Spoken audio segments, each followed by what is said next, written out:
Welcome back to the channel. Today we're talking about Marvel Snap, the microtransactions, and kind of trying to explain to you guys how it all works. They are a bit predatory in certain places, but I do think there's some good quality for money if you want to spend some money. I'm going to kind of explain everything. There's a lot, so just bear with me. Let's get into it. So Marvel Snap is obviously a card game, a very fun, addictive card game. You can win games without ever having to purchase anything in this game whatsoever. The base cards that you get and the cards that you can unlock are definitely able to win games. However, you will get to a point where everything that you get at the start of the game will start to become scarce, and you'll want to progress at the rates that you were going at, which means you'd have to spend more money. That's where the predatory angle comes in. Angle. Let's talk about how you get cards in the first place, which is this little green thing right here, the collection level. Every time you open and level up one of your cards and upgrade them, you will get certain amounts of levels to this battle pass. Now, as you can see, I'm at nearly 144. Every 4 or so levels, you get a mystery card. I just got Wolverine. I actually recorded this video before, got Wolverine, but then I messed it up, so I might put that footage in now. So you need to level up cards. Depending on what rarity they are, the more levels you'll get. And that's how essentially you unlock cards. Let me show you that very quickly. This is one way to fast upgrade your cards. It costs these blue credits here. So as you can see, if I had 385 and I click this, my Rocket Raccoon will go up to, I think, one of the highest levels, and I get +6 to that battle pass, which will put me straight at another card. So I get another card for free. It's a random card, you can't pick and choose, you just get given what you're given. This 385 at the start of the game feels like it's very easy to achieve. When you get to a certain point, it becomes very, very difficult to get these blue credits without spending money. Now, if I wanted that 385, I could use gold, which is up here. I've got 350. You get this through battle passes and other things, but for the most part you need to buy them.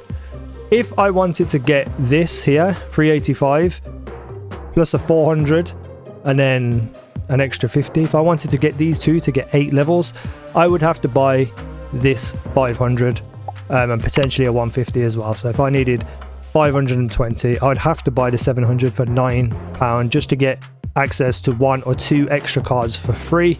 But you can get to these things and upgrade your cards without ever having to spend money. It's just going to take longer, and that's the problem. That's where it's predatory, is these sections right here, and the blue credits not given to you enough or often enough. Now here's another thing, this fast upgrade disappears after 7 hours once once it refreshes. So I can't even wait for my 50 credits here to be able to get up to 400 gold for me to buy the 500 credits for me to buy this 6+, because that's going to disappear before I get the 50. So that then becomes a problem also. Let's look at the cards and how you upgrade them and stuff. So this is my collection right here. I don't think there's anything I can upgrade yet, but I'm going to go into Ant-Man right here. So Ant-Man at the moment for me is at the uncommon level, and I can upgrade it to a rare, but I need 100 credits and 10 of these green little atom things, which is up here. I have 10 of them. So what I can do is play games, and the amount of rounds that you play will equate to you getting a whole dump of these green atom things, but it's a random card. So if I wanted to upgrade Ant-Man and I didn't have any green atoms, I'll have to keep playing and keep playing and keep playing, have Ant-Man in my deck, and hope to God that the random card that is chosen is my Ant-Man. As you're first starting and leveling up, you're going to get so many things thrown at you. You're going to feel like you're on top of the world.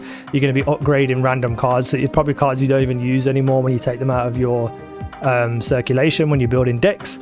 But that is how you get your collection level. So if I was to upgrade this and I had 100 credits, I'd get +2 to my collection level, which is the green battle pass, which means I could probably get another card. So that is essentially the rotation that you make. But there are other ways to get things. So over here, if you win in games, you get XP and stuff like that. There's a thing in the actual battle system where you can kind of snap your opponent, which is betting your kind of rank. So at the moment, I'm like, what am I? I'm 0 out of 10. So I could just play a normal game and the winner will get 1 or 2 of the whatever this is called, the XP for this specific battle pass. If I lose those. So your rank will go up and down. So it's pretty fun to try and maintain your rank. and every 10 you get something. So, you know, at 50 I can get 250 credits, at 60 I can get 300. This is going to take a long time to get there, so the 550 credits isn't even worth me putting in the time. I obviously will, but the reward isn't that great. They really are scarce with the credits, but that is one way you can get some credits. The other way is in your season pass. Now, there is a free season pass, battle pass, whatever you want to call it, at the start of the game when you first load it up. It's got 50 levels on, I think, and you're going to get a whole bunch of cards and a whole bunch of things. Once you've completed it, you'll get access to the Symbiote Invasion battle pass, and you have to buy it. So this is where you will start to see that you don't need to pay money, but you will see a lot of benefits.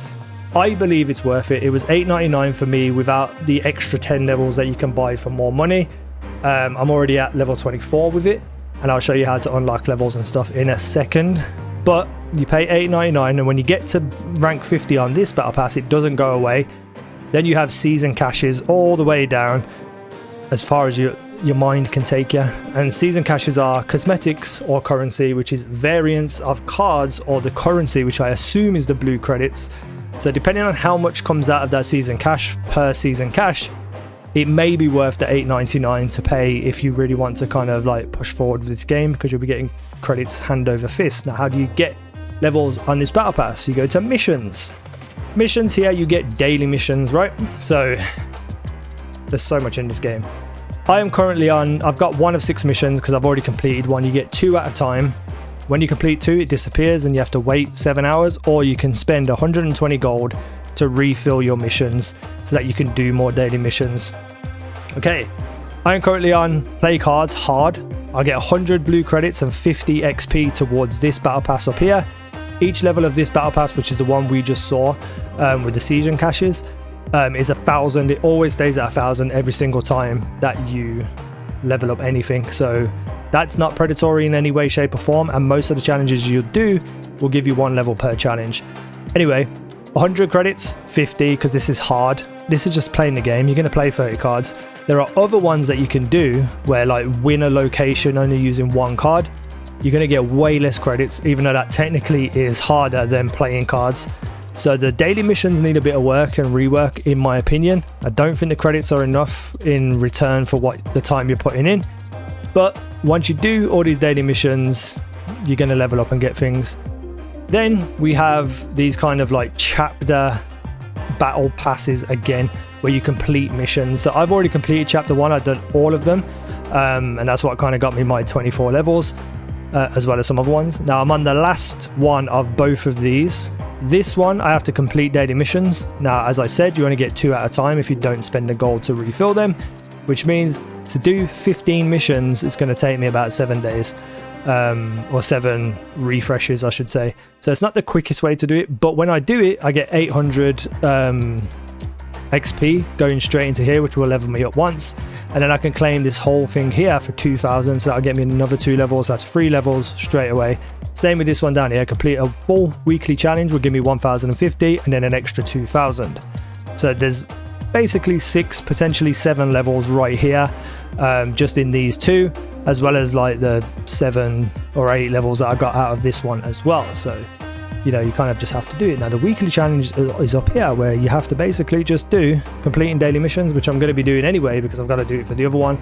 So once I complete this weekly challenges, which is 3 more, so basically when I complete this one and get 2 more and complete them 2, I'll have this done, which means I can do this, and then I've just got to finish off that, and I'm pretty much done until the next chapter opens, which is in 2 days 13 hours, and then 1 week 2 days. So there is a steady way to level up certain things in this game, and this is actually, you get a lot of cool stuff like the carnage boosters, which can boost, you know, those little green atoms, and then if you get the credits, you can boost your cards. Whew. Also here you get variants, credits, gold, profile pictures. You know, there's a lot of stuff here, and variants as well. Like there's a lot of stuff to get from this battle pass if you choose to buy it, but you don't have to buy it to actually play it and win and have a good deck. Oy, oy, oy. So the other thing is gold can buy you variants. Now these don't do anything. They're not any special kind of like abilities or anything. This card, the normal Angela, will have the exact same stats. This one's just a funny drawn picture. Right. So as you can see right here, I've got 2 carnages. So this is the variant that I've got. and this is the base card. So if you're going to unlock the base card, this is what it will look like for everyone, or you can get the variants, much like my Hulk down here, which you can get, I think, pretty much just from playing the game right now. And then that's the variant one, which is just hilarious. Okay, now let's talk about leveling up cards. So let me just go up and show you my Medusa. Now my Medusa is completely done. This is now 3D. So I can move it around and look at it. It's animated, you can see the hairs. It's a frame break, which means the picture goes outside of the frame, and it's got a shiny name tag. So every time you level up a card by powering it up, oh, there's another one, I didn't even know there was another level. Every time you power it up, it goes from, like, if you think about it in Destiny terms or in like World of Warcraft terms, it goes from like white to green to blue to purple to orange, and it just gets, you know, better looking. No more abilities or power or anything like that. But yeah, so that's how you kind of, you know, enjoy the game, by leveling up cards, seeing them change and how different they are in terms of looks, getting your collection levels to unlock more cards over here and do that. Then hopefully doing your missions to get these battle pass stuff and get more credits, winning games to get stuff from here, and then if you want to, you can buy this kind of stuff. I really want this because I use Rocket Raccoon as well, so I really want to upgrade him. It's so annoying. So my Rocket Raccoon will have a gold border, it will be animated, it will have a shiny name. If I do level this up, I'll get 6 levels on this. So I'm at 143, so I'll be at 149, which means I'm going to get these credits, this mystery card, and these 5 boosters, which is for a person that isn't named at the moment. And that's the game. That's everything you need to know about leveling up, changing your cards, missions, XP, microtransactions, all that kind of stuff. I will say, incredibly fun game. You can win without having to spend money. It will be a bit slow a little bit later on once you played it quite a lot, but I still just love playing the game. The gameplay is fun. Let me know what you think about the game. Do you want to see some more? I might do some deck builds. I might do some like 10-minute recordings of me just playing games and winning games and stuff, because, you know, it's like 3 to 5 minutes a game, because it's fast and it's easy and it's such a fun game. So check it out if you haven't. Make sure you don't get sucked into anything predatory. Be aware of what you're doing when you're playing a game, and don't just feel like you need to spend money, because you will fall into a dangerous hole. Anyway, thank you for watching our videos. Now you guys have been awesome.